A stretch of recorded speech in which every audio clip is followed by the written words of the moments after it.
Yeah. All right, thanks everyone for joining us today. I'm Communications Director Brianna Aho with the Governor's Office. I just wanted to briefly recognize some of our attendees here who are standing in support. This is not an exhaustive list, I'm sure, but just to highlight some of the folks who've indicated they're going to be joining us today. We've got representatives from the American Immigration Lawyers Association, King County Council, Port of Seattle, One America, the City of Seattle, Asian Counseling Referral Services, the Council on American Islamic Relations, Community to Community in Whatcom County, the ACLU, Columbia Legal Services, Washington Immigrant Solidarity Network, Washington State Labor Council, and independent electeds, including the State Treasurer, Insurance Commissioner, Superintendent, and a number of state senators and representatives. Thanks everyone for being here today. And with that, I'd like to introduce Governor Gov Ferguson. Thank you, Brianna. And thank you all for being here. We so appreciate it. And to those who joined me on short notice to be here, Speaker Jenkins, thank you so much for taking time to be here as well. But we appreciate, we won't introduce everybody for obvious reasons, but just really deeply appreciate everybody taking time from their busy schedules to be here today. So let me start by saying that I recently received a letter from U.S. Attorney General Pam Bondi. I think you all have a copy of that. It purports to notify me that Washington State, and these are her words now, has been identified as a so-called sanctuary jurisdiction. That's her line. By the way, on grounds that her letter makes no effort whatsoever to explain. She refers to unidentified policies and practices within Washington State that she asserts violate federal law, once again, without any explanation whatsoever. The letter goes on to invoke federal obstruction, conspiracy, and harboring statutes that carry criminal penalties with prison time.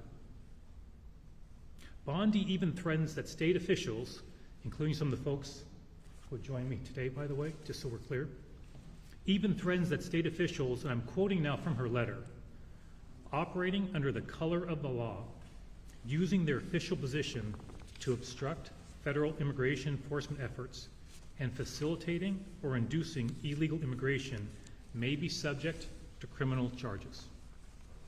That is breathtaking. And a letter like this cannot be normalized. Let me be very clear. Washington State will not be bullied or intimidated by threats and legally baseless accusations. In the America that I love, I have taught my children to revere, we resolve our differences peacefully through public discourse, and if necessary, through the courts, not by threatening political opponents with imprisonment. Pam Bondi takes a very different approach. Her letter threatens me, police officers, state troopers, sheriffs, judges, and other officials with prison time. Why? Because our state legislature passed a bipartisan law that appropriately and lawfully limits the diversion of state and local resources to federal immigration enforcement. By threatening criminal prosecutions of state officials, this letter embarrasses and disgraces the office of the United States Attorney General. Washington State is proud to be a welcoming community that values immigrants and refugees' contributions to our economy and our cultural fabric. We do so while accounting for and complying with applicable federal law. If Pam Bondi really believed Washington State is in conflict with controlling federal law, she would make some effort to explain that. She did not because she cannot. In 2017, I was the first state attorney general to challenge President Donald Trump's efforts to trample our Constitution in court, and I was the first attorney general to defeat him. Along with the excellent team in the Office of the Attorney General, we went on to defeat the first Trump administration 55 times in court. We were unsuccessful in just 3 cases. Given that history, I can assure you I am prepared to defend Washington from any litigation the Trump administration wishes to pursue. If they choose to challenge me and my state, we will defeat them and seek all appropriate costs and fees. Pam Bondi seems to believe that cavalierly citing criminal statutes and personally threatening me, a democratically elected governor, will result in compromising the values of my state. That is not going to happen. Pam Bondi seems to think and seeks to have Washington State bend the knee to a Trump administration that day by day drags us closer to authoritarianism. That's not going to happen either. I am not intimidated by Pam Bondi or the president. Nobody standing behind me is intimidated by Pam Bondi or the president. We will defend our democracy, the rule of law, and the people of our state. Now, while Attorney General Pam Bondi's letter references no state laws, I suspect she's referring to the Keep Washington Working Act. The prime sponsor of that important law that was adopted by the state legislature in a bipartisan fashion is State Senator Lisa Wellman. We have her joining us today. We're proud to have her. She'll be saying a few words. She'll be followed by State Representative Julio Cortez, and then followed by Malou Chavez, Executive Director of the Northwest Immigrant Rights Project, and then we're happy to answer any questions that folks have. So thank you again for being here, and it's my honor to introduce State Senator Lisa Wellman.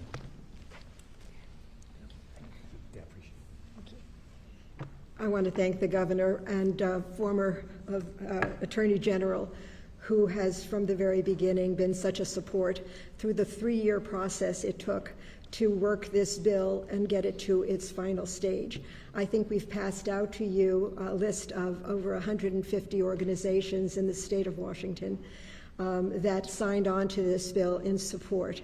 One of the things that you may not know about me is that I've been, career-wise, been quite an economic development person and worked for many years in private industry in economic development. And so coming to the state, while I chair education, I'm also very concerned about the economics of the state. We are the most significant import-export state. We rely on our agricultural sector significantly. And so when Trump first came into office and hearing about the state of Georgia losing its peach crop one year because they were complying and there was nobody to pick those peaches, and looking at our state, significant, we're known for our apples. We are #1 in pears as well, and a number of other crops that need to be handled, in person. What we were seeing was a destruction of our economy for no reason other than people were being picked up because they were people of color. And now we do see, without any due process, we're told people are illegals. We have no way of knowing that any one of them is illegal since there's been no due process proceedings. And so that was what happened with this bill. I was for 7 years on CERB, C-E-R-B, Community Economic Revitalization Board for the state of Washington, working with rural communities throughout the state. And I also was one of the founders of Partners for Rural Washington, part of Partners for Rural America. So I've worked heavily across the state, and I know that this bill is important in terms of keeping our businesses flourishing. When not a constituent of mine, but certainly someone I'm aware of, a senior executive at a major Washington corporation is picked up because he's jogging in his neighborhood while Indian, picked up by ICE, disappeared for 5 days, comes back and says, I'm not living in this country any longer, sold his house in Bellevue, and has moved back to his country of origin. We're seeing that. I don't know whether we're going to see, having sports in this state when so many, that may be my bag ringing, I'm sorry. Somebody take it out. I don't know whether we're going to see a World Cup being played in this country. We are on lists of do not travel many places around the world. And that is not good for our economy. That is another blow that we would have for our economy.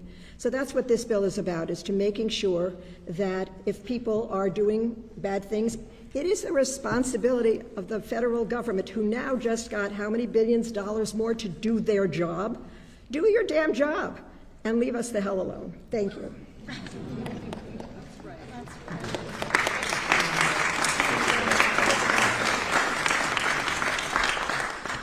Great, thank you, everybody. I want to thank Governor Ferguson for his leadership today. I want to thank my colleagues and the many stakeholders here that are behind me and in front of me for being here.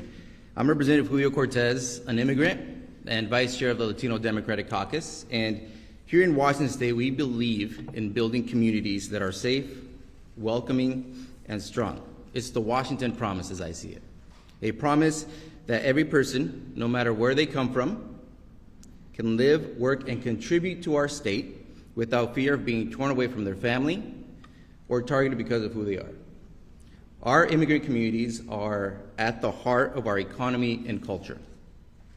They are the small business owners who keep our small communities thriving. They are the farm workers, just like my parents were and I was, who put food on our tables. They are the engineers, the teachers, the healthcare workers who power our state forward. Washington is stronger because of their hard work, their resilience, and their dreams. But we also know that federal action that we all hear about in the media, the raids, the deportations, and the policies that are designed to divide us, try to undermine that strength. And I want to be a little repetitive, like the governor said. I want to be clear that Washington State will not be bullied. We will not be intimidated. We will not allow fear to dictate the way we treat our neighbors. For example, the Keep Washington Working Act is our stand against those who want to use fear and intimidation to tear apart families and destabilize our communities. This law is about keeping local resources focused where they belong, on protecting public safety and not carrying out the work of federal immigration enforcement. It ensures that when a parent drives their kid to school, when a worker gets to their job site, or when someone calls 911 in an emergency, that help will come without fear that help will come with handcuffs and deportation. That is what real community safety looks like. It's about our values. Washington State is a state that looks forward, not backwards. It's a state where we invest in people, not walls, and it's a state where we lead with hope and not fear. So today I stand proud, not just as a legislator, but as an immigrant, as Vice Chair of the Latino Democratic Caucus here in Washington State, as someone who knows the value, the true value that immigrant families bring to our beautiful state firsthand. And I want to say this to every immigrant in our state. You belong here. Your work matters, your families matter, and as long as we have a voice in Olympia, we will keep Washington working for you, for all of us, and for the true Washington we want to see moving forward, and nothing's going to stop us. Thank you.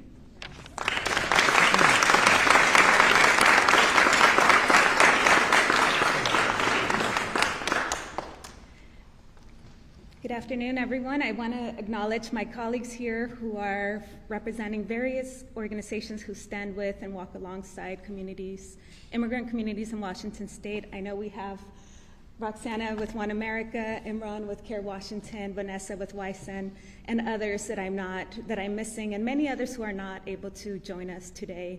I'm also thinking about our client communities at Northwest Immigrant Rights Project, many of them who are undocumented. Many of them have lawful status, but are afraid that they will lose their status. And I want to say that today we are part of a network of organizations who stand with Governor Ferguson and Washington leaders in defense of Keep Washington Working. My name is Malu Chavez. I serve as Executive Director of Northwest Immigrant Rights Project, an organization that has been directly serving the immigrant community across Washington State for over 40 years, seeking to defend and advance their rights. We are living in unprecedented times. The federal administration's goal of mass detention and mass deportation of immigrant communities, and again, not just undocumented communities, but many of our immigrant communities across Washington State and in the country. These goals are supported by a discretionary budget of more than $170 billion, and we are seeing changes in laws and the immigration policy and practices that we had not seen in close to 3 decades. We are witnessing the erosion of fundamental rights and protections through these changes in laws, policies, and judicial interpretations, which in turn weaken legal frameworks that safeguard individual freedoms, limit access to justice, and reduce protections against government overreach. Our communities are afraid. afraid of separation from their loved ones and their families, fearful of being apprehended, detained, and sometimes with the possibility that they will not be allowed to bond out, that they would be detained indefinitely, because these are some of the changes that the federal administration is enacting. And they're afraid that they will be ultimately deported to countries where many of them will suffer further torture or potential death. 2 weeks ago, the Tacoma Immigration Detention Center was at 1,560 capacity, a capacity of 1,575 total. These are our community members, these are our loved ones. And while they were shy of 15 people to reach the maximum capacity, many of them are giving up. They're deciding to self-deport, and they're afraid that they will not reunite with their loved ones or resuming their contributions to our communities. And these attacks are not just against our immigrant communities, these attacks are against all of us. It impacts all of us here in this room. Today is an important day for Washington State to stand together and reaffirm the importance of protecting its immigrant communities. We are doubling down, we have to double down on the importance of Keep Washington Working to continue to protect our communities. Keep Washington Working Act is one of the strongest laws in the country that protects immigrant communities. It does not violate federal law.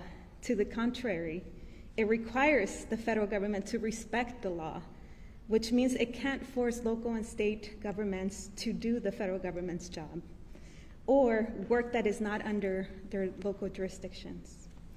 When our communities are under attack, it is more important now than ever to ensure that we protect our communities, including our immigrant communities, to defend against the federal government unlawfully overstepping. But it is also true that we need to work in partnership with our elected officials, with the governor, with our AG, with everyone here in this room and those watching, to improve protections and get ahead of further attacks and further harm, because we know that the federal government has those tools and has the resources to harm our communities further. And we need to do this for each and every one of our community members who are directly impacted, for their families and their loved ones, for their communities, but also for our future as a truly welcoming state. Thank you.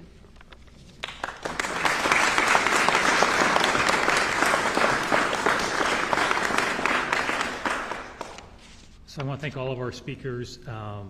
And again, Lou, thank you for speaking in for the important work that your organization does, and for the many, many organizations that are here. I'm sorry if we missed your name. We had a lot of folks come last minute, but just so appreciate all of you being here as well. Mayor Harrell, thank you for being here. I know the city of Seattle received a similar letter, and you did as well. So appreciate the partnership that we have on responding to this letter that Pam Bondi sent to each of us. So thank you for your being here and your leadership as well. And with that, we're happy to take some questions from folks here. Yeah, Chris. Governor, you had mentioned back in January that there was going to be this possibility of having a fight with the federal government. In fact, you'd had conversations with the state treasurer about whether you could absorb a kind of loss of federal funding here. If that spigot gets turned off tomorrow as you fight this case, it sounds like, in the courts, are you prepared to pay the bills and keep the lights on here in Washington State? Yeah, thanks for that question, Chris. So you're right. I've had many conversations with our state treasurer, Mike Pleciotti, and many other folks here as well about our budget situation generally, but obviously specifically in regards to the federal government. And we've got many challenges with the federal government right now in terms of our budget. About 28% of the state budget comes from federal dollars, as we probably talked about before. Chris Reichtel, who I think I saw here as well, as an example of what we deal with, I think it was $137 million that a few months ago the federal government one day just said they were withholding from education. Thanks for scrambling to respond to that. And then not too long after that, they said, you know what, we're not going to take that money away. We're just responding in real time to these threats all the time. What I would say to answer your question with that background is, look, we have to navigate that. We're going to find a way to navigate the billions of dollars in cuts to Medicaid that have the potential to have 200 to 300,000 Washingtonians stripped away of health care coverage, for example. That's going to be difficult from a financial standpoint, but also we need to do that in a way, it's my feeling, and I think the folks here agree with me, that we also have to make sure we are, as a state, upholding our values as a state, right? That we have to be behaving in a way that is true to who we are. And my letter back to Pam Bondi is pretty direct, and I was thoughtful about that, right? But when it comes to the Keep Washington Working Act, look, there's no compromise there, right? We're not going to change that law and weaken it in response to these threats. That's not going to happen for a lot of reasons. But a key reason is because we believe that is core to our values as a state in general, but especially now.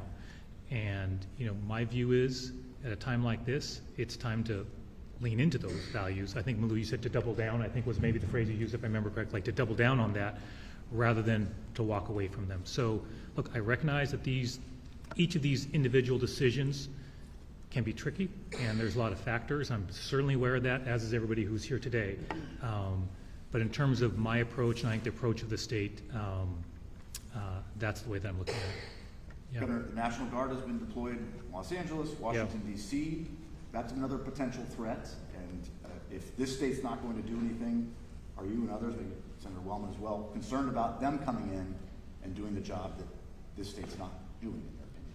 Yeah, so a couple things. I mean, first, I just had the chance to talk to the Attorney General of the District of Columbia yesterday, by the way, about what's going on there. And, I forgot now how many states now have sent their National Guards in, but I know it's a growing number every day. Look, that is outrageous, right? And what's happening in the District of Columbia is outrageous. To your point about concerns we have about something similar happening here, of course. And I think you might have been there when leading up to the No Kings rally, for example, and after the National Guard was deployed over Governor Newsom's objections, right?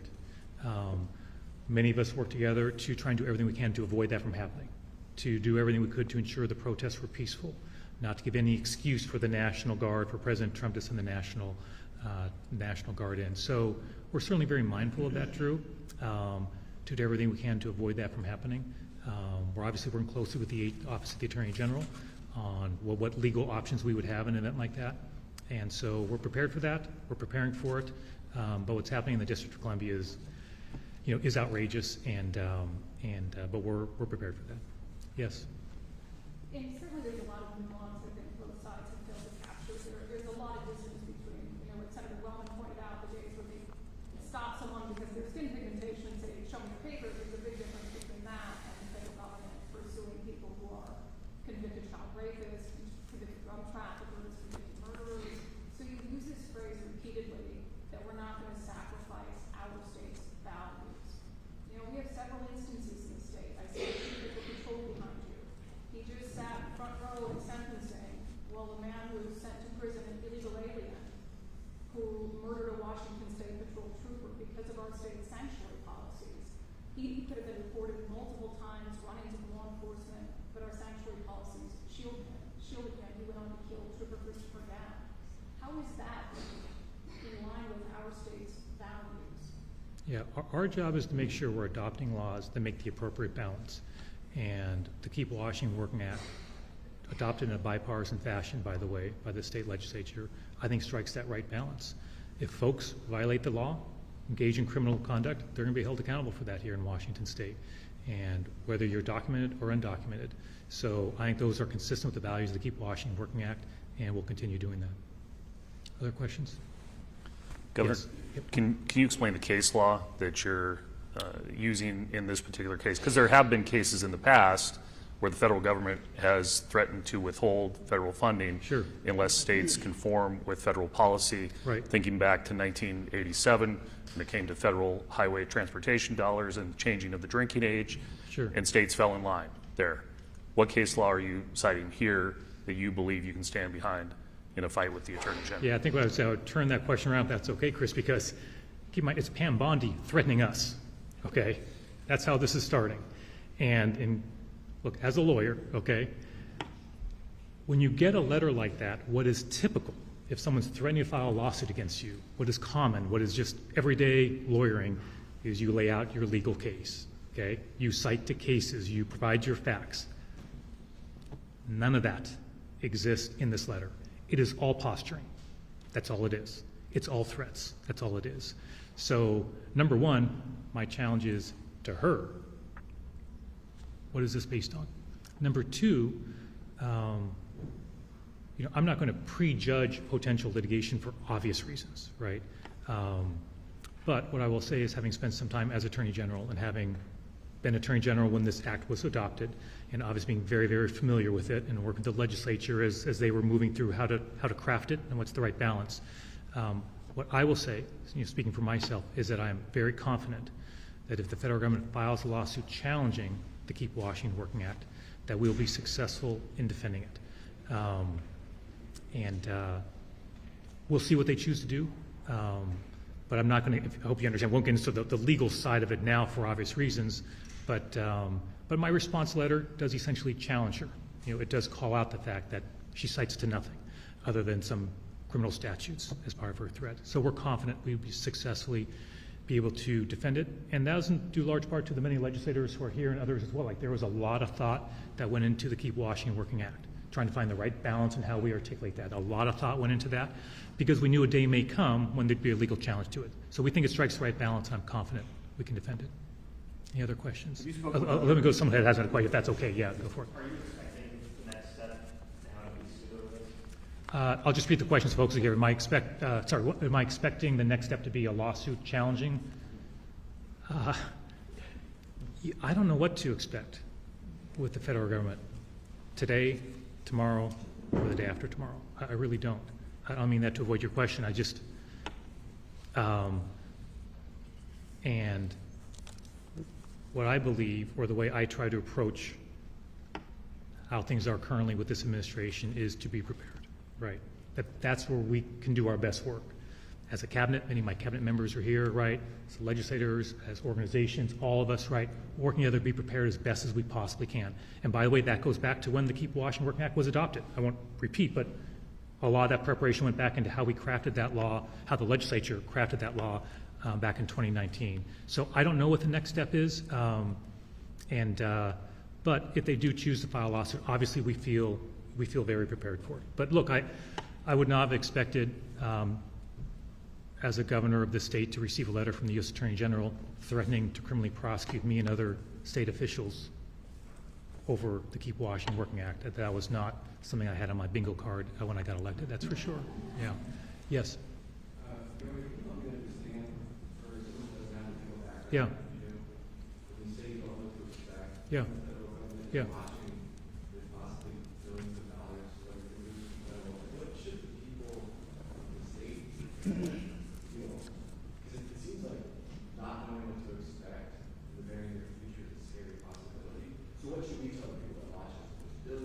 Yeah, yeah. So what I would say is, we have so far through these first, 8 months of administration, every time there is some threat to withhold a grant, for example, large or small, withhold funding to education, right? We are on that, okay? I can assure you, my day starts with an 8 a.m. phone call every day. Most days there is some discussion of what's happening at the federal level that could impact our budget, okay? And we go to work right away on that. All these folks here and many others work very hard to make sure we're preserving those federal dollars while not compromising our values. So in answering that question, I can't predict whether they're going to file a lawsuit against us or not. That's up to them. I can't speak to that. What I can say is that we're doing everything we can to work together to make sure we're protecting our resources as a state without compromising our values. And many, many folks in state government and with organizations are working hard to do exactly that. So that is a big focus of us right now and what we're doing. So, I think we feel very prepared for what's coming. The AG's office has been very, very helpful.